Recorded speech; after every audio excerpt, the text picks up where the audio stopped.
Breaking Princess Kate just shattered the silence at T2:43 this afternoon. Inside the gilded walls of Kensington Palace, the Princess of Wales did something no one saw coming. She didn't smile for the cameras. She didn't wave. She spoke directly, publicly, and without royal protocol. Her target, Home Secretary Mahmood. The statement was 8 sentences long, but those 8 sentences could redefine the relationship between the Crown and this government forever. London is furious. Parliament is scrambling. And tonight, the nation is asking one question: what did Kate uncover? The answer, buried in a leaked Home Office memo from 3 days ago, changes everything. If you want the full timeline of what happened in the last 72 hours, hit subscribe now. Because what you're about to hear didn't make the evening news. Not yet. At T11:04 am on Monday, a single email was sent from the Home Office to Kensington Palace. It was marked confidential. It was ignored. And by Wednesday afternoon, it had sparked a constitutional firestorm. Here's how it all began. To understand what happened today, you have to go back 6 weeks, February 14th, Valentine's Day. But there was no romance in Westminster that morning. Home Secretary Mahmood stood before the House of Commons and announced a new policy, one she called Project Safeguard. It sounded reasonable, compassionate even. The government would be launching a nationwide program to support vulnerable families affected by domestic instability, emergency housing, mental health resources, legal aid for children caught in crisis situations. The press loved it. Labour MPs applauded. Opposition leaders called it overdue. But buried deep in the policy document on page 47, subsection 12 was a clause that went unnoticed by most journalists. It allowed the Home Office to reallocate certain royal patronage funds. Specifically, funds tied to charities under direct royal oversight. Charities that Princess Kate had personally championed for over a decade: her Early Years Foundation, her mental health programs for children, her domestic violence shelters, places she had visited, held hands in, cried in. For weeks, no one connected the dots. Kate's office received the usual government correspondence, polite updates, procedural notices. But on March 10th, something changed. A senior aide at Kensington Palace, a woman who had worked with Kate since 2018, was reviewing quarterly funding reports. And she froze. 3 of Kate's flagship charities had been flagged for reassessment, their funding status pending, their operational permissions under review. The aide immediately escalated it. By that evening, it was on Kate's desk. Reports suggest she read the document twice. Then she asked one question: who authorized this? The answer came back within hours. The Home Office. Specifically, a directive signed personally by Mahmood. Now this is where it gets complicated. Technically, the Home Secretary has the legal authority to review how public funds are allocated, even when those funds flow through royal-backed institutions. It's a gray area in British law. The monarchy doesn't own these charities, they patron them. They lend their name, their time, their influence. But money? That's government territory. Still, there's an unwritten rule, a courtesy, a tradition. If you're going to interfere with a senior royal's charitable work, especially someone as publicly beloved as Princess Kate, you give them a warning, a meeting, a conversation. You don't send a memo. And you certainly don't do it 3 months after she returned to public life following one of the most difficult years of her life. Kate had been ill. The whole world knew it. She had stepped back, fought through it, and come back stronger. Her first major public engagement after recovery was at a children's hospital in January, one of the very institutions now caught in Mahmood's review. Witnesses say Kate was devastated. Not angry, not yet. Just confused. Why now? She reportedly asked her team. Why like this? No one had an answer. Kensington Palace reached out to the Home Office on March 12th. A formal request for clarification. They were polite, diplomatic. They asked for a call. The response came 2 days later. A single-line email from a junior Home Office official. The review is procedural and ongoing. No further comment at this time. That's when Kate made her decision. She wasn't going to wait for a comment. She was going to demand one. But here's what makes this moment so explosive. Kate didn't go through traditional royal channels. She didn't ask permission from the King's office. She didn't consult the palace communications team. She acted alone. And yesterday, at 6:32 p.m., she instructed her private secretary to draft a public statement. By this morning, it was ready. But before we get to what she said, you need to understand who Mahmood is, and why this conflict was always going to be personal. Mahmood is Britain's first female Muslim Home Secretary. She's sharp. She's experienced. She rose through Labour's ranks during years in opposition, and when Keir Starmer formed his government, she was his pick for one of the toughest jobs in British politics. She's also a reformer. She believes the old systems, including the royal patronage model, are outdated, inefficient, too much money. She's argued privately, flows through institutions that lack accountability. She never said it publicly, but sources close to her office say she's long believed that royal charities should be subject to the same scrutiny as any other publicly funded body. In theory, it's a fair point, but in practice, it was a collision course with the Crown. And today, that collision happened at 2:43 p.m. Princess Kate's statement went live. The statement dropped on Kensington Palace's official social media channels first. No advance warning, no press briefing, just 8 sentences posted simultaneously on X, Instagram, and the Palace website within 90 seconds. It had been screenshot and shared across every major news network in Britain. By 3 minutes, it was global. The BBC interrupted live programming. Sky News went to breaking coverage. LBC radio hosts stopped mid-sentence, and in Westminster, phones started ringing. Here's what Kate said. I have dedicated the last decade of my public life to supporting the most vulnerable children and families in our country. The charities I work with are not political projects, they are lifelines. Today, I learned that vital funding for these programs has been frozen without consultation, without explanation, and without regard for the thousands of people who depend on them. I have asked for answers. I have been ignored. The families we serve deserve better. The children we protect deserve better. And I will not be silent while their futures are put at risk. 8 sentences. And no mention of Mahmood by name. But everyone knew. The reaction was instant and it was visceral. Within 10 minutes, #Kate exposes Labour was trending in the UK. Within 20, it was trending worldwide. The comments poured in. Thousands of them. Then tens of thousands. Finally, someone with a spine. The rules never speak out like this. Kate just broke every rule. Mahmood should resign immediately. But it wasn't just online. By 3:15 p.m., crowds had begun gathering outside the Home Office building in Westminster. Reports suggest it started with a dozen people. Mothers, charity workers, people holding signs with the names of Kate's programs printed in bold letters. Don't defund our children. Kate fights for us. Who fights for Kate? Within an hour, the crowd had swelled to over 300. Police were called. Not for violence, there was none. But the noise was deafening. Chants echoed off the stone walls of Whitehall. Journalists scrambled to set up cameras. The energy was raw, furious, and completely unplanned. One woman, a domestic violence survivor who had stayed in a Kate-backed shelter 2 years ago, spoke to a BBC reporter through tears. She saved my life, the woman said, her voice shaking. That place gave me somewhere safe to go when I had nothing. And now they want to shut it down? For what? For politics? The reporter asked if she blamed the Home Secretary. The woman looked directly into the camera. I blame anyone who thinks charity work is a game. That clip went viral within minutes, but the fury wasn't just on the streets, inside Parliament. The atmosphere was nuclear. At 3:47 p.m., Conservative MP Sir Jacob Rees-Mogg stood during Prime Minister's questions, an emergency session hastily arranged after Kate's statement dropped, and demanded an explanation. Will the Prime Minister confirm, he said, his voice cold and precise, whether his government is deliberately targeting the charitable work of the Princess of Wales? And if so, on what grounds? The chamber erupted. Labour MPs shouted objections. Conservative benches roared in support. The Speaker had to call for order 3 times.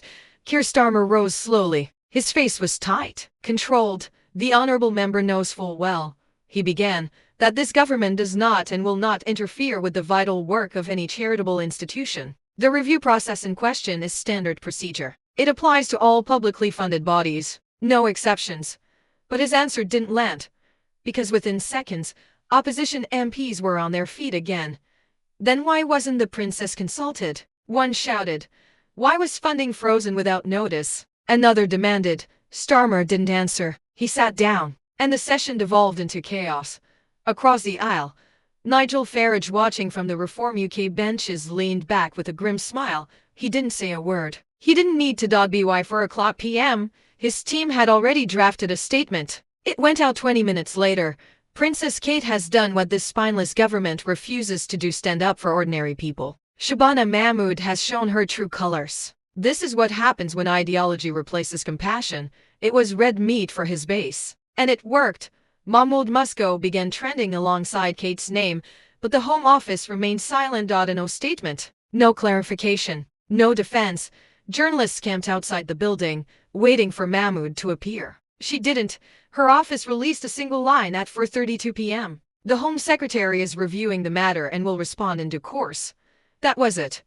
And the silence made everything worse, because by 5 p.m., the story had shifted. It was no longer just about funding. It was about respect, about whether an elected official had the right to undermine a senior royal without consequences, about whether the monarchy, already walking a tightrope between tradition and irrelevance, still had any real power left. Social media exploded with speculation. Some defended Mahmood. She's doing her job, they argued. Kate isn't above the law. Others were merciless. This is Labour's war on tradition, they claimed. First they came for the royals. Who's next? But the most chilling reactions came from Kate's supporters, the ones who had watched her suffer in silence for years, the ones who remembered when she was mocked by the press, when she was called Weighty Katie, when every outfit, every smile, every word was dissected and criticized, the ones who saw her disappear from public life last year, pale and weakening, and feared the worst. And now, she was back, and she was fighting. One tweet, posted by a mother in Manchester, captured the mood perfectly. Kate didn't have to come back. She didn't have to keep going. But she did. And now they're trying to take away the one thing she's poured her heart into. If you're not angry, you're not paying attention. It was retweeted 40,000 times in 2 hours. By 6 p.m. The protest outside the Home Office had grown to over 1,000 people, and inside number 10. Reports suggest Keir Starmer was in crisis talks with his inner circle, because this wasn't going away. And everyone knew it. At 6:47 p.m. A source close to the palace, speaking on condition of anonymity, told The Times that Kate had no intention of backing down. She's not playing politics, the source said. She's protecting the people who can't protect themselves. And if that means taking on the government, so be it. The quote spread like wildfire. And in Westminster, the question on everyone's mind was no longer if Shabana Mahmood would respond. It was how and whether it would be enough, because by nightfall, the pressure was unbearable, and the nation was waiting. At 7:14 p.m., the Home Office doors opened. Shabana Mahmood stepped out into a wall of light and noise. Camera flashes erupted like gunfire. Journalists surged forward, shouting questions over each other. The crowd beyond the barriers roared, some in anger, some in support, all of them desperate to be heard. Mahmood didn't flinch. She walked to the podium that had been hastily set up on the pavement. Her expression was calm, controlled, but those who knew her well could see it, the tension in her jaw, the slight tightness around her eyes. She placed a folder on the podium, adjusted the microphone, and looked directly into the cameras. "Good evening," she began. Her voice was steady, clear. "I want to address the events of today with the seriousness and transparency they deserve." The crowd quieted, just slightly, enough to hear. "Let me be absolutely clear," she continued. "This government has the utmost respect for the charitable work carried out by members of the royal family. The Princess of Wales has been a tireless advocate for vulnerable children and families. Her dedication is beyond question. Pause. Calculated, but respect for individuals does not exempt institutions from accountability." And there it was, the line that would define everything that followed. Some in the crowd gasped. Others jeered. Journalists typed frantically into their phones. Mahmood pressed on. "The review process that has caused concern today is not targeted. It is not political. It is a standard assessment applied to all publicly funded charitable bodies without exception. Over the past year, we have reviewed hundreds of organizations. Some have been approved without issue. Others have required adjustments to ensure funds are being used effectively and transparently." She looked down at her notes, then back up. 3 charities under royal patronage were flagged not because of their mission, but because of administrative irregularities in their financial reporting. Irregularities that, under law, we are obligated to investigate. The words hung in the air. Irregularities. It was a bomb. And Mahmood had just dropped it on live television. Within seconds, the narrative shifted.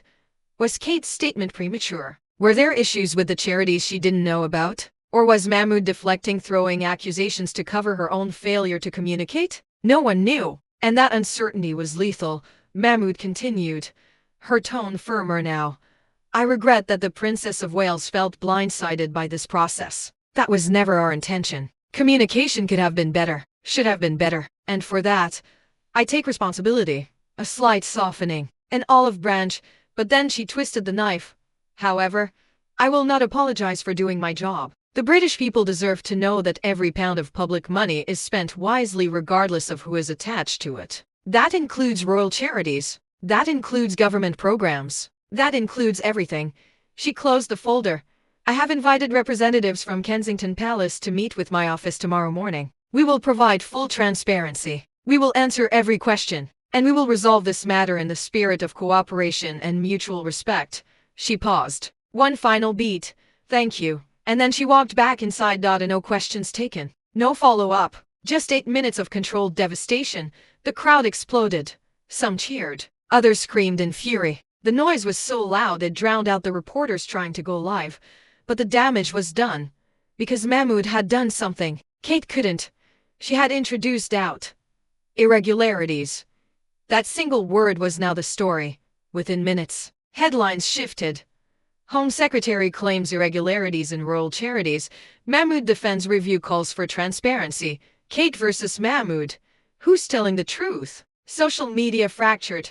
Kate's supporters rallied. She's lying, they said. This is a smear campaign. But others hesitated. What if there is something wrong? What if Kate didn't know? And in that hesitation, Mahmood had won a foothold. But Kensington Palace wasn't done. At 8:03 p.m. A second statement was released. This one was colder, sharper.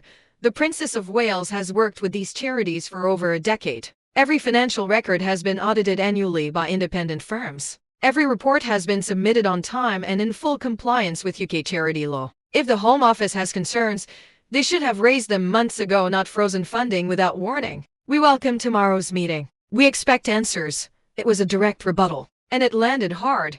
Because now the question wasn't just about money. It was about trust. By 8:30 p.m. Legal analysts were appearing on television, dissecting the standoff in real time. One former senior civil servant, speaking on Newsnight, put it bluntly, if Mahmood is right, if there are genuine irregularities, she needs to produce evidence immediately. Because if she's wrong, if this was just bureaucratic overreach, she's just made an enemy of one of the most beloved figures in Britain. And that's a fight she cannot win. The host pressed him. What happens tomorrow? He hesitated. Either Mahmood proves her case, or she apologizes. There's no middle ground anymore. And he was right. Because by 9:00 p.m., this was no longer just a political story. It was personal. Reports began circulating unconfirmed, but sourced from within palace circles, that Prince William had been made aware of the situation that afternoon. He had been visiting a veterans' charity in Scotland. When the news broke, he immediately called Kate. Witnesses say the call lasted 11 minutes. What was said? No one knows, but shortly after, William cut his visit short. He was photographed boarding a helicopter back to London, his face grim, his jaw set. He didn't speak to reporters. He didn't need to. The message was clear. The palace was closing ranks, and by 10:00 p.m., Buckingham Palace, King Charles's office issued a rare and stunning statement. It was brief. Just 3 sentences. But those 3 sentences changed everything. His Majesty the King has been briefed on today's developments. The work of the Princess of Wales is of deep importance to the royal family and to the nation. His Majesty has full confidence in her judgment and her commitment to the people she serves. It was a royal endorsement, a shield, and a warning, because when the King speaks, even in 3 sentences, it carries weight, constitutional weight. Mahmood had just been put on notice. By 10:30 p.m., Downing Street issued its own statement, carefully worded, painfully neutral. The Prime Minister has confidence in the Home Secretary and respects the work of the royal family. He looks forward to a constructive resolution. But that neutrality felt hollow, because Starmer hadn't defended Mahmood. He just acknowledged her. And in Westminster, that distinction mattered. By 11:00 p.m., the crowds outside the Home Office had finally begun to disperse. But the protests hadn't ended. It had moved. To Kensington Palace, hundreds of people stood outside the gates, holding candles, singing, some crying. They weren't angry anymore. They were vigil-keeping. One woman, interviewed by ITV, said it simply, Kate came back for us. Now we're here for her. And inside the palace, lights burned late into the night, because tomorrow's meeting wasn't just about charity funding anymore. It was about power, about respect, about whether the crown still had a voice in modern Britain. And Kate, quiet, steady, Relentless Kate had just forced the government to answer that question, whether they were ready or not. Morning came quietly. London woke to a grey sky and a silence that felt heavier than it should. The kind of silence that follows storms, not peaceful, but exhausted. By 8 o'clock am, the streets around Whitehall were empty again. The candles outside Kensington Palace had burned down to wax puddles on the pavement. The protesters had gone home, but the tension hadn't lifted. It had just moved indoors. At 9 o'clock am exactly, a black car pulled into the rear entrance of the Home Office. No press, no cameras, just a discreet arrival, carefully timed. Inside were two representatives from Kensington Palace, Kate's private secretary and the head of her charitable foundation. Both had worked with her for years. Both knew exactly what was at stake. They were escorted to a third-floor conference room. Mahmood was already there, seated at the head of the table. Beside her sat two senior civil servants and a legal advisor. Reports suggest the meeting lasted 2 hours and 17 minutes. And no recordings were made. No minutes were published, but sources close to both sides say the atmosphere was professional. Cold, but professional. Mahmood presented her case first. She laid out 3 specific concerns: discrepancies in quarterly financial filings, delayed submission of one audit report, and a question about how certain emergency relief funds had been distributed during the pandemic. On paper, they sounded serious, but when palace officials responded, the tone shifted. The discrepancies, they explained, were administrative, caused by a software changeover between accounting systems. The delayed audit had been submitted within the legal grace period. And the emergency funds? They had been distributed exactly as intended, directly to families in crisis, with full documentation. Everything had been legal. Everything had been transparent. The so-called irregularities were technicalities, paperwork delays, the kind of issues that happen in any large organization, and crucially, none of it had ever warranted frozen funding. One source present at the meeting described the moment like this: Mahmood's legal team went silent, because they realized what everyone in that room realized. This could have been resolved with a phone call. It should have been resolved with a phone call. But instead, it became a national crisis. By 11:20 am, the meeting ended. And no handshakes, just polite nods. And at 12:04 p.m., both sides released statements. The Home Office went first. Following a productive meeting this morning, the Home Office is satisfied that all concerns regarding the charities in question have been addressed. Funding will be reinstated immediately. We regret any confusion caused by this process and reaffirm our commitment to supporting the vital work these organizations provide. It was a clim down, barely disguised. 15 minutes later, Kensington Palace responded. The Princess of Wales is grateful for the resolution of this matter and looks forward to continuing her work supporting vulnerable families across the United Kingdom. She thanks the public for their overwhelming support during this time. Gracious, measured. But those who read between the lines saw something else. Kate had won, not loudly, not with fireworks, but decisively, because the funding was restored, the charities were cleared, and Mahmood had been forced to back down on record. In public. By 1 o'clock p.m., the story had already begun to fade from the top of news broadcasts. Politics moves fast. The next crisis was already forming, somewhere else, but in the quiet spaces in living rooms and charity offices in the minds of those who had watched it all unfold. Something had shifted. People had seen something rare.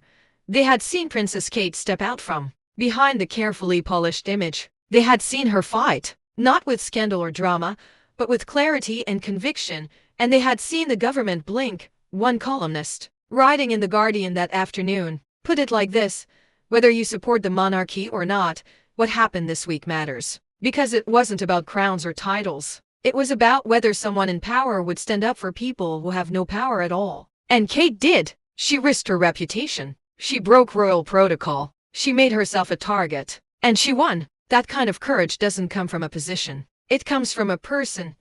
The piece was shared thousands of times, but not everyone saw it that way. In some circles, particularly among those who had long questioned the relevance of the monarchy, the whole episode felt uncomfortable.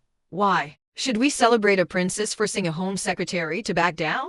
One commentator asked on LBC radio, isn't that exactly the kind of unelected influence we should be worried about? It was a fair question, and it hung in the air, unanswered, because the truth was more complicated than either side wanted to admit. Kate hadn't acted as a royal wielding power over the government.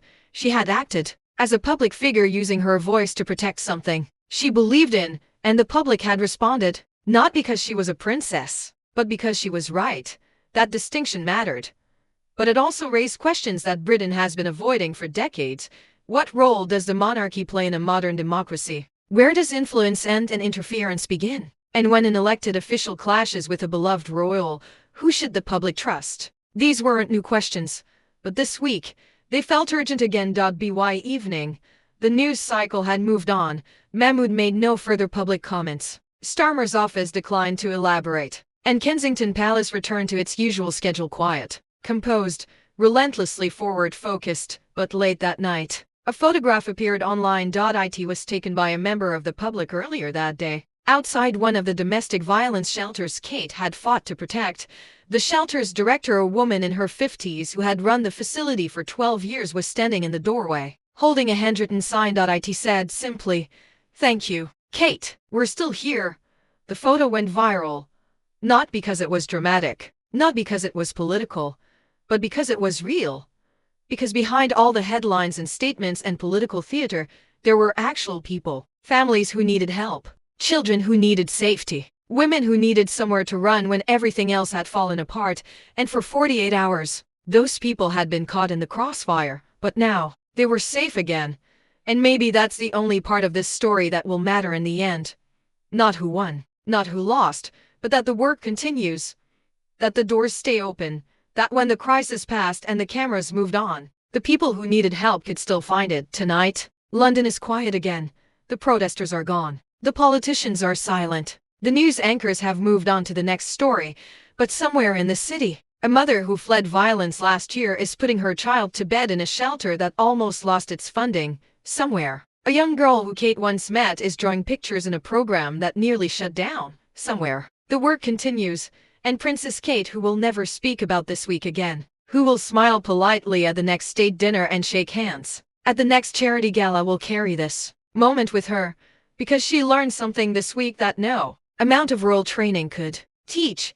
She learned that her voice, when used carefully, when used bravely, can still change things, and in a world that often feels too big, too broken, too far beyond any one person's reach, that matters. It matters more than crowns, more than titles, more than anything, because in the end, power isn't what you're born with. It's what you do when you have it, and what you're willing to risk when someone tries to take it away.